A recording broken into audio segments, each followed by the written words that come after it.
সূরা বাকারা আয়াত নম্বর 137। মনে রাখেন, মাথায় গেঁথে রাখেন। তো রব্বুল আলামিন যাদেরকে ঈমানের মাপকাঠি ঘোষণা করে, আর তুই কোন ক্ষেতের মুলারে, তুই তাদেরকে ঈমানের মাপকাঠি তবে কি রবের মানবো না তোমার মানবো? কারণ আল্লাহ তো ঈমানের মডেল বলছেন। আমি তো কোনো তাফসীরের হাওয়ালা টানি নাই। আমি বলেছি ইবনে কাসিরে আছে, আমি বলেছি তাফসীরে কাবিরে আছে।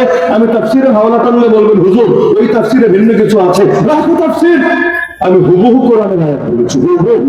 একটা শব্দ আমি বাড়াই নাই, একটা শব্দ আমি কমাই নাই। আমি আয়াত নম্বরে বলেছি। প্রয়োজনে চেক দেন, এখানে বসে বসে মোবাইলে একটা চেক দেন। যদি আমার ভুল থাকে আমাকে চ্যালেঞ্জ করেন। আমি যে কোনো মুহূর্তে ভুল প্রমাণিত হলে বক্তব্য বর্জ্য করে নিতে রাজি আছি। এমন পর্যন্ত পারবেন না। তাহলে ঈমানের মডেল সাহাবীরা বলেছেন কে? বলেছেন কে? এখন তাদের উপর যদি আপত্তি আসে, ওই আপত্তি কি তাদের উপর পড়ে না নবীর উপর পড়ে? তাহলে নবীর উপর না আল্লাহর উপরে গিয়েও পড়ে। কারণ আব্দুল্লাহ বিন মাসউদ রাদিয়াল্লাহু আনহু বলেন, ইখতারাহুমুল্লাহু তাআলা লিসুহবাতি নবিয়্যিহি। নবীর সাহাবী হওয়ার জন্য আল্লাহ এদেরকে সিলেক্ট করেছেন। একটা দলিল দিব। কোরআন মাজিদে একটা সূরা আছে, সূরা নূর। এই সূরার মধ্যে আম্মা জান আয়েশা রাদিয়াল্লাহু আনহাকে নিয়ে কিছু কথাবার্তা আছে, জানেন তো মোটামুটি সকলে। আম্মা জান আয়েশার সামনে অপবাদ দেওয়া হয় নাই। কি অপবাদ? বিশ্বভিত্তির অপবাদ, জিনার অপবাদ, খারাপ কাজের অপবাদ। কিভাবে? নাউযুবিল্লাহি মিন যালিক। এক জিহাদে গিয়েছিলেন আল্লাহ রাসূল সাল্লাল্লাহু আলাইহি ওয়াসাল্লাম, অনেক জিহাদে স্ত্রীদেরকে রাখতেন নিরাপদ জায়গায়। এখন জিহাদ থেকে যখন ফিরছিলেন, ফেরার পথে ওই সময় এখন একটা জায়গায় যাত্রা বিরতি দিয়েছেন রাতের বেলা। তিনি ছিলেন উটের উপরে, একটা পালকির মতো বানানো ছিল যেটাকে হাওদা বলে। উটের উপরে হাওদার মধ্যে তিনি ছিলেন, কিন্তু বয়স তো কম। জানেন, বিয়ে করেছেন 6 বছরে, ঘরে তুলেছেন 9 বছরে। আর নবী যখন দুনিয়া থেকে যান তখনই বয়স মাত্র 18। তো তখনই যদি হয় 18, তাহলে এটা তো আর আগের কথা। বয়স কতই হবে? 14-15 বছরের চিকন চাকন একটা মেয়ে। তো এখন এক উটের উপর এরকম চিকন চাকন একটা মেয়ে আছে নাকি নাই, অনেক সময় লোড দেখে এটা বোঝা যায় না। আমরা মোটরসাইকেল চালানো, পেছনে যারা থাকে এই পিলিয়ন অনেক সময় এমন হ্যাংলা পাতলা হয় যে এটা আছে নাকি গেছে টেরি পাওয়া যায় না। আর কিছু থাকে মাশাআল্লাহ সেই রকম, এখন ভেতরে যে পিছনে একটা মাল আছে সেই রকম টের পাওয়া যায়, জ্যামে গেলে ভালো মতো টের পাওয়া যায়। তো এখন তিনি উপরে বসা, এখন তিনি গেলেন ইস্তেঞ্জা করতে। তো এখন জঙ্গলের মধ্যে ইস্তেঞ্জা খেলা পাবেন কোথায়? তো গাছের আড়ালে কিছুটা দূরে গেলেন, ইস্তেঞ্জা সেরে আসলেন। তো যে এই উট চালিয়ে নেওয়ার দায়িত্বে, উট তো একা একা চলবে না, রশি ধরে সামনে থেকে টেনে নিয়ে যেতে হবে। চালক যে ছিল সে দেখেছে তিনি এসেছেন, কিন্তু আসার পর তিনি খেয়াল করলেন গলার হাতটা হারিয়ে গেছে। হ্যাঁ আল্লাহ, গলার হাত হারিয়েছে, এখন কি হবে? তিনি ভাবলেন আগে তো ছিল, এখন নাই কেন? ইস্তেঞ্জা করতে গিয়েছেন ওইখানে বা রাস্তায় কোথাও পড়েছে। তো তিনি তাড়াহুড়ো করে খুঁজতে গেলেন, কারণ নারীর অলংকার হারালে পেরেশানি কি হবে এটা আপনারা বুঝবেন না, বেরিমাংশ ভালো বুঝবেন। এখন তাড়াতাড়ি করে খুঁজতে গিয়েছেন তিনি। এখন এদিকে চালক তিনি যে এসেছিলেন এটা দেখেছে, কিন্তু তিনি যে দ্বিতীয়বার আবার গিয়েছেন এটা মাথায় নাই। কারণ এটা স্বাভাবিক না, অস্বাভাবিক। কারণ দুর্ঘটনাটা ডেইলি হয় না, বলে কয়ে হয় না, হঠাৎ হয়েছে। এখন তার মাথায়ও নাই যে আবার গিয়েছে। তো তিনি তো ওদিকে খুঁজে ব্যস্ত, এদিকে আল্লাহ নবী বললেন চলো চলো তোমরা সামনে কাফেলা আগাতে থাকো। তো সবাই আগাচ্ছে, তিনিও সেই উট ধরে সামনে আগাতে থাকলেন। আর লোক দেখে তার কাছে সন্দেহ হয়ই নাই যে একজন মিস্টেক আছে, এখান থেকে একজন হারিয়ে গিয়েছে, বরং মনে হলো স্বাভাবিক আছে। কিন্তু আল্লাহ নবী কাফেলা নিয়ে সামনে এগিয়ে যেতে লাগলেন। নবীরও তো ধারণা এটা নাই যে পেছনে কি হয়েছে। আমাদের বেদাতিরা হলে আবার বলতো নবী তো জানে, নবী জেনে ইচ্ছাকৃতই মনে হয় রেখে গিয়েছে। বেদাতিদের মন্তব্য তো এটাই যে এখন বেদাতি বাদাতির কথা বাদ দেন, এখন নবী নিয়ে যাচ্ছেন কাফেলা, এদিকে তিনি রয়ে গেছেন। কিন্তু আল্লাহ নবীর সুন্দর একটা নিজাম ছিল, কারণ নবীর চাইতে ভালো রাষ্ট্রনায়ক যেমন হয় না, নবীর চাইতে ভালো সমরবিদ কেউ হয় না। তিনি এতটা সচেতন, পেছনে আলাদা কিছু লোক রাখতেন যারা চেক দিতে দিতে আসবে, যে কাফেলার সামনে আগাবে, কোথাও কিছু পড়ে গেল কিনা, রয়ে গেল কিনা, ছুটে গেল কিনা, চেক দেওয়ার জন্য তারা সবার পরে আসবে। সুন্দর নিজাম। তো এখন মূল কাফেলা এগিয়ে গিয়েছে, পেছনে এক সাহাবী তিনি এগিয়ে গিয়ে আসছেন কোথাও কোনো কিছু সমস্যা হয়েছে কিনা দেখার জন্য। এদিকে আম্মা জান আয়েশা রাদিয়াল্লাহু আনহা হার পেয়ে ছুটে এসেছেন। এসে তো মাথার উপর আসমান ভেঙে পড়েছে, হায় আল্লাহ, এই অন্ধকার রাত, জঙ্গল, কিন্তু কাফেলা নাই, কাফেলা সামনে এগিয়ে গিয়েছে, এখন কি হবে? কিন্তু তিনি তো জানতেন আল্লাহ রাসূলের নীতি। তার তো একটা ধারণায় আছে যে পেছনে কেউ না কেউ আছে যে চেক দেওয়ার জন্য এখানে আসবে। তো তিনি ওই জায়গায় বসে পড়লেন যে আসুক তাহলে সে তো উদ্ধার করে নিয়ে যাবে। তো যেই সাহাবী আসলেন তিনি দেখেই তো বুঝে ফেললেন যে এই বাহিনীর মধ্যে নারী তাহলে কে হবে। তো এখন তিনি নিশ্চিত হলেন যে আল্লাহ রাসূল সাল্লাল্লাহু আলাইহি ওয়াসাল্লামের স্ত্রী মুমিনদের মা আম্মা জান আয়েশা রাদিয়াল্লাহু আনহা। তিনি ঘোড়া থেকে নামলেন, তাকে ঘোড়ায় চড়তে বললেন। আম্মা জান আয়েশা রাদিয়াল্লাহু আনহা ঘোড়ায় চড়তে পারতেন, তিনি ঘোড়ায় চড়লেন আর তিনি সামনে থেকে ঘোড়ার লাগাম ধরে টেনে টেনে টেনে নিয়ে গিয়ে মূল কাফেলায় মিলিত হলেন। এখন কাফেররা মুনাফিকরা তো থাকেই সবসময় এই সমস্ত ফাঁক ফোকর খোঁজার জন্য, মূল জিনিস ওদের আগ্রহ নাই। আরে আমার বয়ান আপনারা কি শোনেন, শুধু আমার না, আমরা মানে আমাদের বয়ান আপনারা কি শোনেন, আমাদের দুশমনদের চাইতে বেশি শুনেন। আপনারা শোনেন মহাব্বতের খাতিরে ভালো কিছু পাওয়ার নিয়তে, তারা শোনে দেখি কিছু পাওয়া যায় কিনা কোন ষড়যন্ত্রে ফাঁসানোর জন্য। আবার কেউ শুনে দেখি আমার দলের বিরুদ্ধে, আমার নেতার বিরুদ্ধে আবার কিছু বললো কিনা, ওটাকে দিয়ে আবার তার উপর একটা খানা যায় কিনা। তো নিহিয়া থেকে একজনের এক একটা থাকে। তো এখন মুনাফিকরা তো অপেক্ষাই, কোনোভাবে সাহায্য করা যায় নাকি দেখি। এখন পৃথিবীতে মেরে মেরে কখনো আদর্শ জমিয়ে দেওয়া যায় না, বরং আদর্শের জন্য যদি রক্ত ঝরে ওই আদর্শ পৃথিবীর বুকে ফুল ফুটিয়ে যায়। কিন্তু কারো চরিত্র যদি দাগ লাগাতে পারে, মানুষের দিল থেকে তার ভালোবাসা, তার আস্থা নষ্ট হয়ে যায়। আর আমাকে নিয়ে বললে যেমন আমার চরিত্রে দাগ লাগবে, আমার ফ্যামিলির কাউকে যদি কলঙ্কিত করতে পারেন, এটাও কিন্তু আমার মুখটা ছোট হবে, মুখে চুনকারি লাগবে, লোকে বলবে আরে তোমার বই তো। এগুলো স্বাভাবিক ব্যাপার। এখন তারা বলল কি রে, এই সাহাবী জুয়ান সাহাবীর সাথে এই যুবতী স্ত্রী পেছনে পেছনে অন্ধকার এই বন জঙ্গল অতিক্রম করে আসলো কেন রে? ও বুঝেছি, তাহলে তাদের মধ্যে খারাপ কিছু আছে। তো মুনাফিকরা বললো কেন? নবীকে কলঙ্কিত করার জন্য। কিন্তু অনেকের মূলনীতি হলো যা কিছু ঘটে তার কিছু না কিছু ঘটে। এই পাগলা মূলনীতি অনেকে এগুলো বানিয়ে রেখেছে, যা কিছু রটে কিছু না কিছু ঘটে। তো এখন যদি রটায় দেয় নতুন করে, তুই একটা হারামজাদা, মানবি নাকি? যে পুরো হারামজাদা না হুজুর, একটু 10-20% তো হবে অন্তত। এরকম সুযোগ আছে নাকি? তো এখন তারা যখন এই প্রোপাগান্ডা চালালো, আল্লাহ হেফাজত করবে। আমরাও তো আজকাল আমাদের আলেম ওলামার সামনে মিডিয়ার প্রোপাগান্ডা দেখে বলতে মুখে আর বাঁধে না।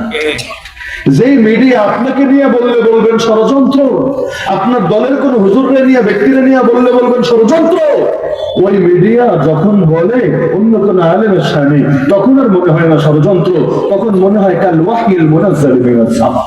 এই বাতিলদের সঙ্গে যতবার আমাদের মোকাবেলা হয়, চ্যালেঞ্জ হয়, ডিবেট হয়, প্রত্যেকবার ওরা বলে তোমাদের কওমি মাদ্রাসা এই না এই না এই না চলে। নাউযুবিল্লাহি মিন যালিক। আচ্ছা কি চলে কি চলে না তুই জানলে কিভাবে?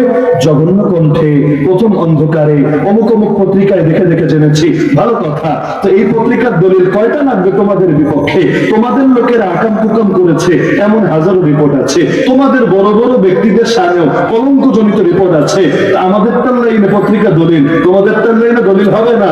কেউ পাবে আর কেউ পাবে না, তা হবে না তা হবে। তখন বলবে না না ষড়যন্ত্র, এগুলো ফেক নিউজ, আমাদের বিরুদ্ধে খারাপ উদ্দেশ্য। নিজের বিরুদ্ধে গেলে ষড়যন্ত্র, আর আরেকজনের বিরুদ্ধে গেলে রিয়াল নিউজ। এই ভণ্ডামি ছাড়া।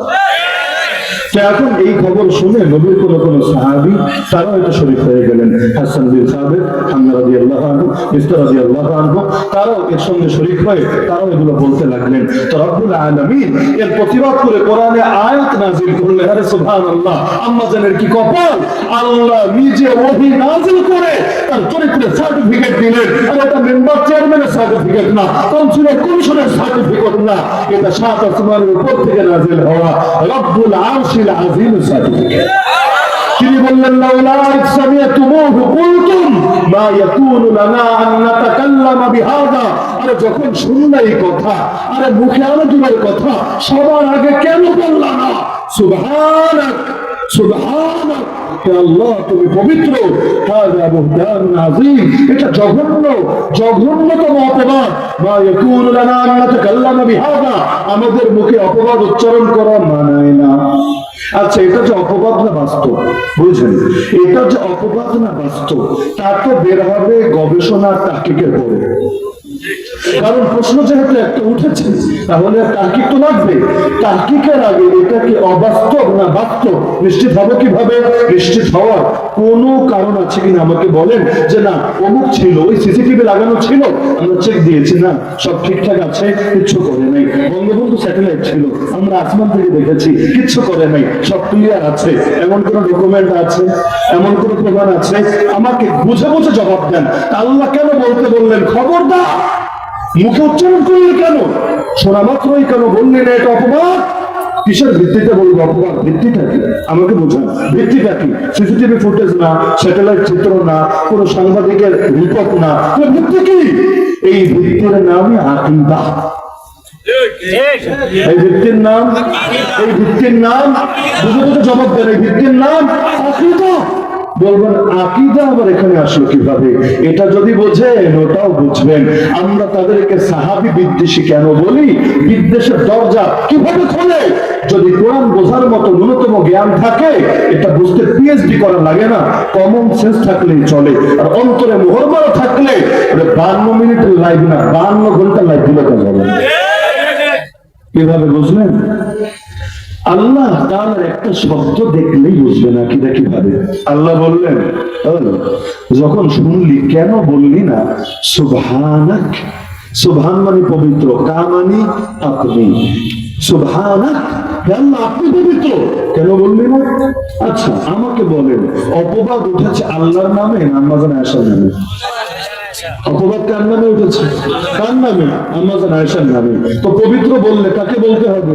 আম্মা জান আয়েশাকে। এটাই যুক্তির দাবি, এটাই বাস্তবতার দাবি। কিন্তু আল্লাহ এটা বলতে বলেন নাই। কেন বললি না সুবহান আয়েশা? আল্লাহ বলেন কেন বললি না সুবহানাক? সুবহানাক, আরে কেন বললি না? আল্লাহ তুমি পবিত্র। আপনার ভেতরে খটকা জাগতে পারে, যদি কোরআনের মহব্বত দিলে থাকে খটকা আপনার জাগবে। কারণ যত খটকা জাগবে তত বাস্তবতা স্পষ্ট হবে। আপনার ভেতরে খটকা জাগবে, আল্লাহ তোমাকে নিয়ে কে অপবাদ তোলে নাই, এই হিম্মত কারো নাই। আর তোমার সামনে কে অপবাদ তুললে যাচাই বাছাই পরে ওর যুদ্ধটাই তো কেড়েছে। আল্লাহ অপবাদ উঠেছে আম্মা জান আয়েশাকে নিয়ে, তোমাকে পবিত্র বলার দরকারটা কি পড়েছে? দরকার হলো আম্মা জান আয়েশা যে নবী পত্নী হয়েছে তাকে নবীর ঘরে এনেছে কে? বিয়ে নবী নিজের আগ্রহে করেন নাই, বিয়ের আদেশ তাকে দিয়েছেন কে? তো যদি বলে আম্মা জান অপবিত্র, তার মানে ওই যে দুনিয়াতে মেয়ের সমস্যা বের হলে ঘটকে এগিয়ে পড়ে। তো এটার দিলি কেন আমার ঘরে? তো জানিস না থেকে যে তলে তলে ট্যাঙ্কি মারে? তো জেনে আমার মতই বানালি কেন? ধরে নাকি ধরে না? অথচ ঘটক আলিমুল গায়েব না, তাও ধরে। তো রব্বুল আলামিন জিবরিল আমিনকে দিয়ে প্রস্তাব পাঠিয়ে আল্লাহর ঘরে, আল্লাহর নবীর ঘরে স্ত্রী বানালেন আম্মা জান আয়েশাকে। এখন যদি বলে আম্মা জান আয়েশা অপবিত্র, তার মানে অপবিত্র মহিলাকে নবীর সঙ্গী বানিয়েছে। নাউযুবিল্লাহ, এই প্রশ্ন আসবে না? অথচ এমন ইতিহাস পাবেন যে কোন কোন নবীর স্ত্রী মুশরিক ছিলেন, এটা সত্য। কোন কোন নবীর স্ত্রী মুশরিক ছিলেন, এমন কারণ তাদের শরীয়তে বৈধতা ছিল। শরীয়ত ডিফারেন্ট হয়, এক এক নবীর এক এক শরীয়ত। কিন্তু এমন একটা ইতিহাসও দেখাতে পারবেন না কোন নবীর স্ত্রী পতিতা ছিল, বেশ্যা ছিল, আকাম কুকামে জড়িত ছিল, পাবেন না। বলবেন লোক নবীর স্ত্রী না, তিনি কখনোই হোমোসেক্সুয়ালিটিতে লিপ্ত হন নাই। ওই জামানায় নারীতে নারীতে, ফিমেইলে ফিমেইলে এই সমস্ত শয়তানি আবিষ্কারই হয় নাই। এগুলো আধুনিক জামানার আবিষ্কার, এগুলো made in Europe, made in America, ওই জামানার আবিষ্কার না। সে কি করেছে? সে নবীরে দমানোর জন্য বিভিন্ন তথ্য ফাঁস করেছে, আর ওদেরকে ওদের কাজে টুকটাক সহযোগিতা প্রত্যক্ষ আর পরোক্ষ ভাবে করেছে। এমনকি নবীর ঘরে ফেরেশতা এসেছে, যাদের দাড়ি নাই মোছ নাই, এই তথ্য দিয়েছে, আইটেম এসেছে নবীর ঘরে, যাবে নাকি? এইরকম শয়তানি করেছে, কিন্তু নিজে কখনো ডাইরেক্ট তার চরিত্রকে খারাপ করে নাই, এমন প্রমাণ কেউ দেখাতে পারবে না। কারণ কারো দাওয়াত কবুল হওয়ার জন্য চারিত্রিক বিশুদ্ধতা জরুরি, না হলে মানুষ তাকে পছন্দ করবে না, তার কথায় আস্থাই পাবে না। এই কারণে আল্লাহ কোন নবীর চরিত্রে দাগ লাগান নাই। কোন নবীর ঘরে এমন কাউকে আল্লাহ বধূ বানান নাই যার চরিত্রের সমস্যা ছিল। তো এখন যদি আম্মা জান আয়েশাকে অপবাদ দেয়, অপবাদ গিয়ে পড়ে কার উপর? আরে কার উপর? তো যদি এটা বোঝেন যে আম্মা জান আয়েশাকে নবীর স্ত্রী বানিয়েছেন আল্লাহ, এবার আমাকে বলেন এই যে আবু বকর নবীর সাহাবী, ওমর নবীর সাহাবী, ওসমান নবীর সাহাবী, আলী নবীর সাহাবী, তাদেরকে সাহাবী বানিয়েছেন। ইখতারাহুমুল্লাহু তাআলা লিসুহবাতি নবীহি, তাদেরকে নবীর সুহবতের জন্য সিলেক্ট করেছেন কে? এখন যদি বলে তারা ভালো না, তারা মন্দ, তাদের এই গুনাহ ওই গুনাহ, এই দোষ ওই দোষ, নাউযুবিল্লাহ মিন যালিক। আরে লিখেছে ওসমান রাদিয়াল্লাহু আনহু ব্যাপারে খেয়ানতের অভিযোগ আছে। আরে পৃথিবীর কোন পাপিষ্ঠ অভিযোগ তুলেছে? ওকে না তুই কাঠগড়ে দাঁড় করাবি না, ওসমানকে কাঠগড়ে দাঁড় করিয়ে বসেছে। তার নাকি স্বজন প্রীতির অভিযোগ ছিল তার বিরুদ্ধে। নাউযুবিল্লাহি মিন যালিক। কি বুঝলেন? আকীদা আগে না ইতিহাস আগে? আকীদা আগে না লোকমুখে শোনা কথা আগে? যদি মানেনি আকীদা আগে, তাহলে সাহাবীরা আমাদের মাপকাঠি হবে না কোনো দুঃখে। নবীর সোহবত পাওয়া লোকেরা মাপকাঠি হবে না, তো তুমি মাপকাঠি হবে। ইমানের ক্ষেত্রে মাপকাঠি, আমলের ক্ষেত্রে মাপকাঠি। মানেটা কি? মানে বুঝেন, আমার ইমান হতে হবে সাহাবীদের ইমানের মতো, না হলে আমার ইমান হবে হয়তো শিয়াদের ইমানের মতো, না হলে কাদিয়ানি, না হলে খারেজি, না হলে রাফেজি, না হলে জাবরিয়া কাদরিয়া, মানে 72 ফিরকার কোন এক দলের ইমানের মতো। আমার আমল হতে হবে সাহাবীদের মতো, না হলে আমার আমল হবে কোন ভণ্ডের দলের মতো। যেমন হিজবুত তাওহীদ নামাজ পড়ে, আমরাও নামাজ পড়ি, আমাদের উভয়ের নামাজ এক নাকি ভিন্ন? তো ওদের নামাজ সহি না আমাদের নামাজ সহি? বলেন না, ওদের নামাজ সহি না আমাদের নামাজ সহি? বুঝলাম কিভাবে? আমাদেরটা মিলেছে সাহাবীদের সাথে, ওদেরটা মেলে নাই সাহাবীদের সাথে। রাজনীতি, আরে আল্লাহ রাসূল সাল্লাল্লাহু আলাইহি ওয়াসাল্লামের পরে আমির কিভাবে সিলেক্ট করতে হয় এর পক্ষেই তো কোনো আপনি বিশুদ্ধ হাদিস দেখাতে পারবেন না যেখান থেকে খলিফা নির্ধারণের তরিকাগুলো আমরা পাবো। এর জন্য যাদেরকে দেখা লাগবে তাদেরকেই বলে সাহাবী। আমি বুঝি না, রাজনৈতিক দল হয়ে সাহাবীদেরকে যদি মাপকাঠি না মানে রাজনীতি করবে কিভাবে? রাজনীতির অধিকাংশ মাসালাই এসেছে এই সাহাবীদের থেকে, খোলাফাদের থেকে। যদি বুঝতে চান, শাওলিউল্লাহ দেহলভীর কিতাব ইজালাতুল খাফা আল খিলাফাতুল খুলাফা পড়ে দেখেন, লাইনে লাইনে পাবেন কিভাবে তাদের থেকে মাসালাগুলো এসেছে। এরকম হাজার দলিল দেওয়া সম্ভব, এত কিছু বলার দরকার নাই। তো বুঝতে চাইলে আল আকুল তাকফিহিল ইশারা, ইশারায় যথেষ্ট হয়। তো কথা এবার ক্লিয়ার। আল্লাহ যাদেরকে বললেন রাদিয়াল্লাহু আনহুম, আল্লাহ যাদেরকে বললেন উলাইকা হুমুল মুমিনুনা হাক্কা, আরে প্রকৃত মুমিন। আল্লাহ যাদেরকে বললেন উলাইকা হুমুল মুফলিহুন, আরে সফলকাম। আল্লাহ যাদেরকে বললেন উলাইকা আলা হুদান মির রাব্বিহিম, আরে হিদায়াতের উপর প্রতিষ্ঠিত। আল্লাহ যাদেরকে বললেন হাব্বাবা ইলাইকুমুল ঈমান ওয়া যায়্যানাহু ফি কুলুবিকুম, আল্লাহ তোমাদের কাছে ঈমানকে প্রিয় করেছেন, তোমাদের অন্তরে ঈমানকে সজ্জিত করেছেন। আল্লাহ যাদের ব্যাপারে বললেন ইমতিহানাল্লাহু কুলুবাহুম লিত-তাকওয়া, আল্লাহ নিজে তাদের অন্তরকে তাকওয়ার জন্য পরীক্ষা করে নিয়েছেন।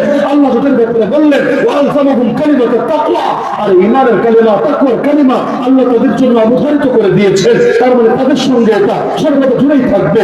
যাদেরকে আল্লাহ তাআলা জমিনে বসে আরে সেই সন্তুষ্টির ঘোষণা শোনাবেন যে সন্তুষ্টির চাইতে বড় কোনো নিয়ামত হয় না। বলে দুআনুম মিনাল্লাহি আকবার, আল্লাহ সামান্য সন্তুষ্টি সবচাইতে বড় নিয়ামত, যে সন্তুষ্টি আমি আপনি পাবো জান্নাতে ঢোকার পরে, রবের দিদার নসিব হওয়ার পরে। নবীর সাহাবীরা সেই সুসংবাদ পেয়েছে এই জমিনে বুকে। আল্লাহ যাদেরকে বড় সার্টিফিকেট দিলেন, এমনকি যাদেরকে তারা অনুসরণ করবে তাদেরকেও আল্লাহ বললেন তোদের উপরে আমি খুশি। والسابقون الأولون من المهاجرين والأنصار والذين اتبعوهم কিয়ামত পর্যন্ত, والذين اتبعوهم بإحسان কিয়ামত পর্যন্ত যারাই তাদের অনুসরণ করবে রাদিয়াল্লাহু আনহুম, আমি তাদের সবার উপর সন্তুষ্ট। আল্লাহ যাদেরকে নিজে সার্টিফিকেট দিলেন, যাদেরকে প্রকৃত মুমিন বলে উল্লেখ করলেন, তাদের বিরুদ্ধে যারা কথা বলবে, তাদেরকে মাপকাঠি না বলে যারা ঘোষণা দেবে, আমরা ওদের দুশমনি কবুল করতে রাজি আছি, নবীর সাহাবীদের দুশমন হতে রাজি না।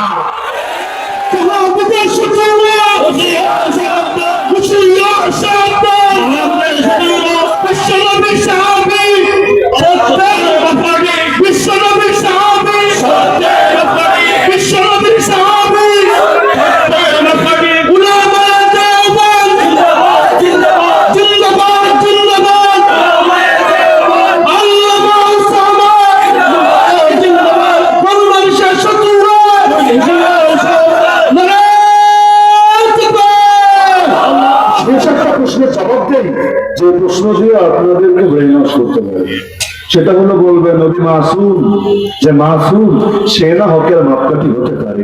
সাহাবীরা মাসুম না, আমরা কখনো মাসুম বলিও না। সাহাবীরা মাগফুর, আল্লাহ ক্ষমা করেছেন, মাহফুজ, আল্লাহ হেফাজত করেছেন। মাসুম শব্দ আমি বলি না, আমার হুজুররা বলে নাই, আমাদের কোন ইমামরা বলে নাই, কোন যুগে এই শব্দ তাদের সামনে ব্যবহার করে নাই। এটা দিয়ে কি বলে জানেন? যিনি মাসুম তিনি দলিল হয়, যারা মাসুম না তারা দলিল হয় কিভাবে? জাস্ট দুটো জবাব দিচ্ছি, দিতে চাইলে রাত ফুলেরও জবাব শেষ হবে না। এক নম্বর জবাব, আগে বলো মাযহাবি না লামাযহাবি তুমি? যদি বলো লামাযহাবি এক আলাপ, যদি বলো মাযহাবি আর এক আলাপ। মাযহাবি হলে কোন মাযহাব মানো? বাংলাদেশে যারা অধিকাংশই বলবে হানাফি মাযহাব মানি। ইমাম আবু হানিফার মূলনীতি জানো? যদি বলে ইমাম শাফিঈরে মানি, তাও দলিল আছে। যদি বলে মালিক আহমদকে মানি, তাও দলিল আছে। যদি বলে নামাজ ভাবি, তাও দলিল আছে। অতগুলো বলতে চাইলে আপনাদের ধৈর্য ফুরাবে। একটাই বলি, বলবে আবু হানিফাকে মানি। বলবে আবু হানিফার মূলনীতি জানো? বলবে না জানি না। তাহলে শোনো আমার থেকে, আবু হানিফার মূলনীতি সে বলেছে নিজে, তাহদিবুত তাহদিব কিতাবের মধ্যে তার উক্তি আরো স্বর্ণাক্ষরে করে লেখা আছে। আমি কোনো মাসআলার সমাধান করতে চাইলে আগে কোরআন দেখি, কোরআনে না পেলে হাদিস দেখি, হাদিসে না পেলে সাহাবীদের বক্তব্য দেখি। যদি সাহাবীদের বক্তব্য সমাধান পেয়ে যাই, আমি আমার কিয়াসকে ছুঁড়ে ফেলি, আমার কিয়াসকে এখানে আমি আমলে নেই না। আর যদি সাহাবীদের বক্তব্যেও সমাধান না পাই, তখন আমি কিয়াস করি, তখন আমি এর ব্যাপারে অনুমান করে আমি এর ব্যাপারে রহস্য উদ্ঘাটনের চেষ্টা করি। তবে তাবেঈদের বক্তব্যকে আমি আমলে নেই না এই ক্ষেত্রে। কেন? হুম রিজাল ওয়া নাহনু রিজাল, তারাও মানুষ আমরাও মানুষ। কারণ ইমাম আবু হানিফাও তাবেঈ, আর বাকি যারা অন্য তাবেঈ তারাও তাবেঈ। তাবেঈর কথা মানতে আরেক তাবেঈ বাধ্য থাকবে কেন?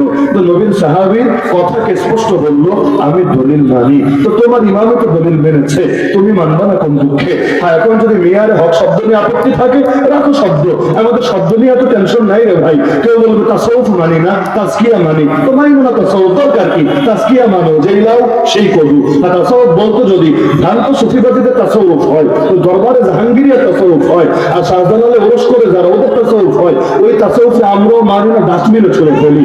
আর তাসাউফ বলতে কোরআনের তাজকিয়া যদি বোঝাও, তাসাউফ বলতে হাদিসের সুলুকার ইহসানকে যদি বোঝাও, তাহলে আমিও মানি, তুমিও মানো। নাম যদি তাসাউফে সমস্যা থাকে, নাম বাদ দাও না, আমাদের নাম নিয়ে এত টেনশন নাই। তো মিয়ারে হক শব্দ ভালো লাগে না, আর শব্দ ছুঁড়ে ফেলো, বলো তাদেরকে দলিল মানি, তাদেরকে হুজ্জত মানি, আর আল্লাহ নবীর মতো তাদেরকে অনুসরণ করি। বাকিদায় তাওহীদ এবারটাই বলো, ওয়াত্তাবিউ সুন্নাত ওয়াল জামাআহ, সুন্নাহ ফলো করি, সাহাবীদের জামাত ফলো করি, বাস ইচ্ছা খতম। কিন্তু আরেকটা জবাব এখানে শুনে রাখেন, যদি এই আপত্তিটা তোলে, কোন আপত্তি? প্রশ্ন মনে না থাকলে তো জবাব বুঝবেন। কি প্রশ্নের জবাব দেওয়া হচ্ছে? সাহাবায়ে কেরাম তারা তো মাসুম না, মাশাআল্লাহ, এদিকে পুরস্কার দাও। সাহাবায়ে কেরাম তারা তো মাসুম না, নবী মাসুম। তো মাসুম না মাপকাঠি হবে, যে মাসুম না সে মাপকাঠি হয় কিভাবে? আগে বলবো মাসুম মানে কি, ক্লিয়ার করো। যদি বলে মাসুম মানে নিষ্পাপ, মাসুম মানে নির্ভুল। এখন আল্লাহর নবী সাল্লাল্লাহু আলাইহি ওয়াসাল্লামের সিদ্ধান্তগুলো অবশ্যই মাসুম, সন্দেহ নেই। তিনি যে শরীয়ত পৌঁছিয়েছেন এই ক্ষেত্রেও তিনি নির্ভুল, কোনো সন্দেহ নাই। শরীয়ত পৌঁছানোর ক্ষেত্রে, তাবলীগের ক্ষেত্রে তার ভুল হয় নাই, কারণ তাকে ওহী দিয়ে গাইড করেন কে? আল্লাহ। কিন্তু মজার বিষয়, এটা অনেকে বোঝে না বা মাথায় এটা কাজ করে না, আল্লাহর নবীর সাহাবীদের সম্মিলিত মত মাসুম। বলবেন কিভাবে? চ্যালেঞ্জ করুন আমাকে মাসুম শব্দ নিয়ে, আমি প্রমাণ দিব কিভাবে। মাসুম মানে কি? সুরক্ষিত। কিসের থেকে সুরক্ষিত? বলবেন ভুল থেকে সুরক্ষিত। অবশ্যই তাদের সম্মিলিত সিদ্ধান্ত ভুল থেকে সুরক্ষিত। কত দলিল লাগবে? কোরআনের দলিল লাগবে, তাও দেব। হাদিসের দলিল লাগবে, তাও দেব। হাদিসের দলিল শোনেন, আল্লাহ নবী বলেন, ইন্নাল্লাহা লা ইয়াজমাউ উম্মতি আলা দালালা আবাদা, আল্লাহ কখনোই আমার উম্মতকে গোমরাহের উপর এক করবে না। তার মানে সাহাবীরা কোন বিষয়ে সম্মিলিত সিদ্ধান্ত নিবে, আর সেটা ভুল হবে, পশ্চিম কালেও হবে না। তো মাসুম অর্থ যদি বোঝো নির্ভুল, তাহলে সাহাবীদের সামগ্রিক সিদ্ধান্ত, সম্মিলিত সিদ্ধান্ত অবশ্যই নির্ভুল।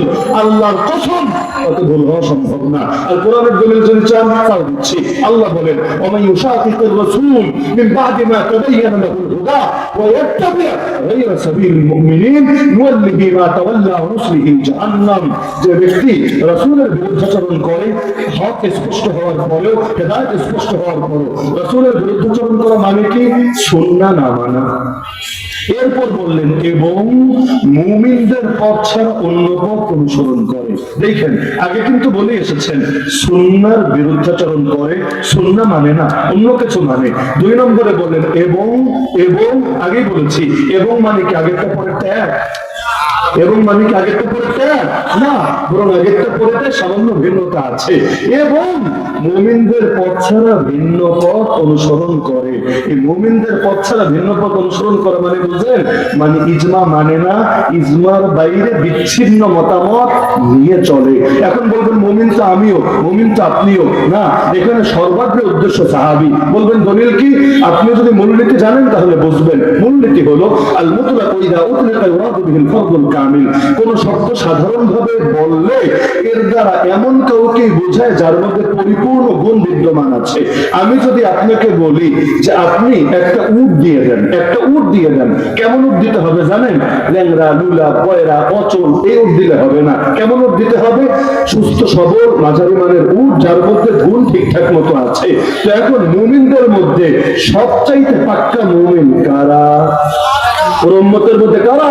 সাহাবীরা নাকি তাবেঈরা নাকি তাবেঈরা? সাহাবীদের উপর কেউ যাবে? খায়রুল কুরুনি কারনি সুম্মা আল্লাযীনা ইয়ালুনাহুম সুম্মা আল্লাযীনা ইয়ালুনাহুম। তাহলে এই মুমিন মানে সবার আগে সাহাবীরা। আল্লাহ বললেন যারা সাহাবীদের পথের বাইরে চলে, নবীর সুন্নাহ মানে না, আমি ওদেরকে ওরা যেদিকে ফিরে ওদিকে ফিরাবো, এরপর ওদেরকে নিয়ে জাহান্নামে ঢুকাবো। তাহলে নবীর সাহাবীদের পথ যে মানতে হবে সেটাও যে নির্ভুল পথ। কে বলেছেন? কে বলেছেন যে নবী মাসুম? এই অর্থে তার পাপ হবে না, তার গুনাহ হবে না, তার শরীয়ত পৌঁছানোর ক্ষেত্রে ভুল হবে না। একইভাবে সাহাবীদের সম্মিলিত সিদ্ধান্ত মাসুম এই অর্থে ওটার মধ্যে ভুলের লেশ মাত্র থাকবে না। তো তোমাদের সমস্যা তো ভুল নিয়ে, এজন্যই গায়ে এত চড়বড়। তা আমি গ্যারান্টি দিচ্ছি 100% কনফিডেন্সের সাথে সাহাবীদের সম্মিলিত সিদ্ধান্তে ভুল হবে না। যদি বলে ইখতিলাফ যে হয়েছে এর কি হবে? ইখতিলাফ তো নবীর হাদিসের মধ্যে আছে। হাদিস পড়ার তৌফিক হয়েছে জীবনে, না পড়লে কাজের বাজারে দাওরায় ভর্তি হও, পড়ানোর ব্যবস্থা করা হবে। পয়সা না থাকলে বলো লিল্লা বোর্ডিং এ ডাইল খাওয়ার ফ্রি ব্যবস্থা করে দেওয়া হবে। আর তোমাদের কি লাগবে বলো, আমরা সার্বক্ষণিক খেদমতে তৈয়ার আছি। কিন্তু হাদিস পড়ে দেখো হাদিসের মধ্যেও কেমন ইখতিলাফ আছে। ইখতিলাফকে কিভাবে সমাধান করতে হয় এই দাওরার বছর, মিশকাতের বছর 2 বছর বসে সকাল সন্ধ্যা এটাই শেখানো হয়। তো সাহাবীদের মধ্যে ইখতিলাফ থাকলে ওই ইখতিলাফ কিভাবে সমন্বয় করতে হয় এটা চলে আসো, আমরা তোমাদের খেদমতে তৈয়ার আছি। সুতরাং সাহাবী বিদ্বেষীদের সাথে কোনো আপোষ নাই। যদি বলে আমরা বিদ্বেষী না, তাহলে পৃথিবীর বিদ্বেষী শব্দটাই হবে ভুয়া। যে ডাইরেক্ট গালি দেয় ও বিদ্বেষী, আর যে ডাইরেক্ট দেয় না ইনডাইরেক্ট দেয় ও আরো বড় বিদ্বেষী। কারণ ওর দ্বারা যারা ফিতনায় পড়ে ওরা টেরই পায় না যে ওরা কিভাবে গোমরাহিতে ঢুকে গেছে। সুতরাং আজকের আলোচনার প্রতিটা পয়েন্ট আমি 100% দায়িত্ববোধের সাথে বলছি। কেউ যদি চ্যালেঞ্জ করতে চায় আমি চ্যালেঞ্জ কবুল করতে 24 আওয়ার্স রেডি আছি। যত মাহফিল থাক টেনশন নাই। মাহফিলের ভিড়েও প্রতিবাদ করছি না, করছি। এই যে আজকে 4টা মাহফিলের জিম্মাদারি, তাতে কি মাহফিলের জিম্মাদারি 400 হলেও সমস্যা নাই, জবান আটকে থাকবে না ইনশাআল্লাহ। কারণ এটা আমাদের বিজনেস না, এর জন্য যেখানে গিয়ে লড়াই করা লাগবে করতে আমরা রাজি আছি ইনশাআল্লাহ। কিন্তু লাগতে আসলে পুরোপুরি খেলতে এসো, মাঝপথ থেকে পালাতে যেও না। আমার নিজের বড় একটা দুঃখ এইটা, খুব হইতহম্বুর করে সামনে আসে কিন্তু ঠিক মতো খেলা শুরু হওয়ার আগে ময়দান ছেড়ে ভাগে। আরে ভাই এভাবে আর কতদিন? খেলা শুরু হোক না, শেষ হোক, জাতি দেখো কার বাহুতে কত বল, কত ধানে কত চাপ। তার কাছে যদি মনে হয় এগুলো অহংকার, তাহলে আল্লাহর কসম হক প্রকাশ করা যদি জোরালো কণ্ঠে অহংকার হয়, আল্লাহর কসম অহংকারী গালি খেতে রাজি আছি, হকের ব্যাপারে সুর নরম করতে রাজি আছি। আমাদের আকরাবেরদের আমানতি এটা। সুতরাং নবীর সাহাবীরা সমালোচনার ঊর্ধ্বে, আল্লাহ নবীও যেমন সমালোচনার ঊর্ধ্বে, আল্লাহ নবীও মাপকাঠি, সাহাবীরাও মাপকাঠি। শেষ কথা, এখন যদি বলে কুফর হয়ে গেছে, আমারও কাফের বানায় ছেড়েছে ইতিমধ্যে।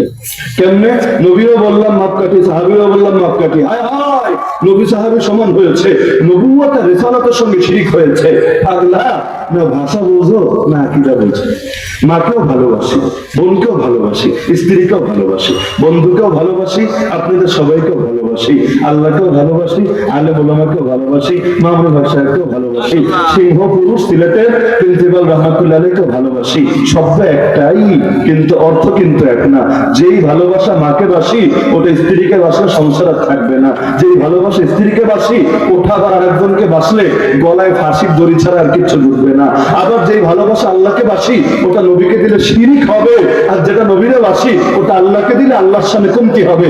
শব্দ একটা, অর্থ একটা না। কমন সেন্স থাকলে বোঝে যে কোন জায়গায় কোন অর্থ উদ্দেশ্য নিতে হয়। যেমন আমি অমুক মেয়ের সাথে প্রেম করি যদি বলে, তাহলে এখানেও প্রেমের এক অর্থ, আর আল্লাহ প্রেমিক, রাসূল প্রেমিক, ওখানে কিন্তু প্রেমের আরেক অর্থ।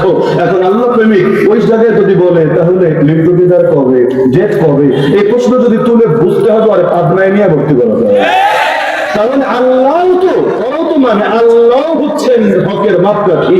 যালিকা বিআন্নাল্লাহু হুয়াল হক আল্লাহ হকের মাপকাঠি, রাসূল হকের মাপকাঠি, এতটুকু ওরাও মানে। কিরে তোরাও কি কাফের হয়ে গেলি নাকি? আল্লাহর আর রাসূলকে সমান বানায় দিলি যে, আল্লাহরেও বললি মাপকাঠি, রাসূলকেও বললি মাপকাঠি, ঈমান থাকলো কিভাবে? তোরাও বেঈমান। যদি আমাদেরকে বেঈমান বলিস, সবার আগে তোরাও বেঈমান।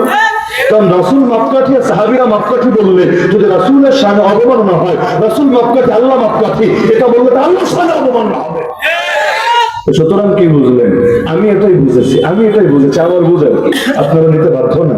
মাথার মধ্যে শয়তান হিসু করে দিয়েছে, হিসু করেছে বলে এখন এই হিসুগুলো আগে দূর করতে হবে, না হলে বুঝবে না। কেন? অন্তরে যদি আগ থেকে মোহর মেরে রাখে, যত যাই বোঝান না, বিচার যাই হোক, তার কাছে কিন্তু আমার মানতে রাজি হবে না। কারণ মানলে আর দল থাকবে না। ওই মুখ দিয়ে সাহাবীর সমালোচনা আসবে, দল নেতার সমালোচনা আসবে না। বলবে আমরা নেতাকে সমালোচনার ঊর্ধ্বে মনে করি না। ঠিক আছে, দুই চারটা সমালোচনা করো, আমরা একটু শুনি না। এটাই তো যুক্তির কথা। ওসমানের সমালোচনা করলাম, শুনলাম, মুআবিয়ার সমালোচনা করলাম, শুনলাম, রাদিয়াল্লাহু আজমাইন। নেতারও দুইটা চারটা সমালোচনা করো, আমরাও শুনি, আমরাও শিখি। কিন্তু না না, সমালোচনা এখানে করবে না। তবে বুঝেছি নবীর সাহাবীরা মাপকাঠি না, তোমার নেতা মাপকাঠি। অর্থ তো এটাই দাঁড়াচ্ছে। না হলে আকীদার ইমাম মানি না নেতাকে, কিন্তু ঠিকই তার আকীদাই গ্রহণ করে নিয়েছে। ফিকহের ইমাম মানি না নেতাকে, তো তার ফিকহে মেনে নিয়েছে। আমি লাস্ট কথা বলি, এরা যতদিন পর্যন্ত ভণ্ডামি না ছাড়বে, রাজনৈতিক ভাবেও জীবন সফল হতে পারবে। বাংলার জমি যতই ষড়যন্ত্র করা হোক, আলেম ওলামা এই দেওবন্দি ধারার সঙ্গে সম্পর্ক রাখে। অধিকাংশ মানুষ দিল মন প্রাণ দিয়ে কওমে আলেমদেরকে ভালোবাসে। একজন করে মর 10 জন করে তৈরি হয়, কিন্তু এই সিলসিলার মহব্বত কিন্তু যায় না, এত সহজে যাবেও না। সুতরাং যতদিন তোমার ওই এক আদর্শ জিন্দা রাখার জন্য আমাদের সঙ্গে খেলাখেলি করবা, গুতাগুতি করবা, লিখে রাখো, মাইক থেকে খাবা, দিন শেষে সফল হতে পারবা না। সফল হতে চাইলে রাজনীতির গতিতে করো। এই সমস্ত ভণ্ডামি আকীদা ছাড়ো। আমি তো ভালো পরামর্শ দিলাম না? খারাপ? নিঃসন্দেহে ভালো, কল্যাণকামিতার জায়গা থেকে পরামর্শ দিলাম। আকীদার দল তো না, রাজনীতির দল তো, রাজনীতির গতিতে করো, ঐক্য হবে। আমরা ঐক্য করতে রাজি আছি, কারণ এই ভ্রান্ত সমস্যাগুলো বাদ দিলে ঐক্য করতে সমস্যা কোথায়? কিন্তু ওই সমস্যা নিয়ে আবার এসে বলবো ঐক্য করে না, কিসের উপরে ঐক্য করে থাকলা? বাতিলের উপর কখনো ঐক্য হয় না। কথা ক্লিয়ার?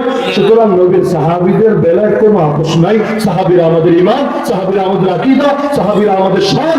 আমরা শানের রিসালাত হেফাজতের জন্য জান দিতে জানি, শানের সাহাবা হেফাজতের জন্য নিজেদেরকে কোরবান করতে জানি। আল্লাহ নবীর সাহাবীদের পক্ষে বলার জন্য যদি আমাদের স্ত্রীরা বিধবা হয়, হবে। আমাদের মায়ের কোল খালি হয়, হবে। আমাদের সন্তানের এতিম হয়, হবে। আমার বাপের চোখ থেকে পানি ঝরে, হবে। কিন্তু তাই বলে নবীর সাহাবীদের শানে আমরা কিছুতেই বাতিলের আঘাত আসলে মুখ বন্ধ করে রাখতে পারি না।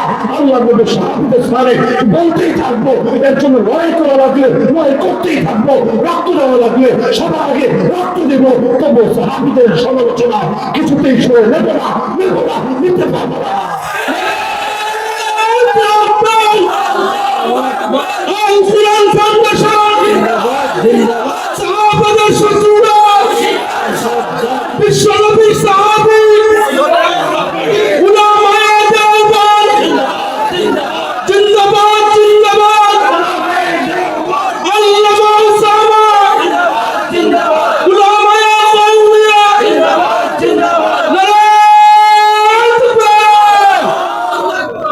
আমাদের সবাইকে আকাবিরদের ঐতিহ্য ধরে রাখার তৌফিক দান করুন।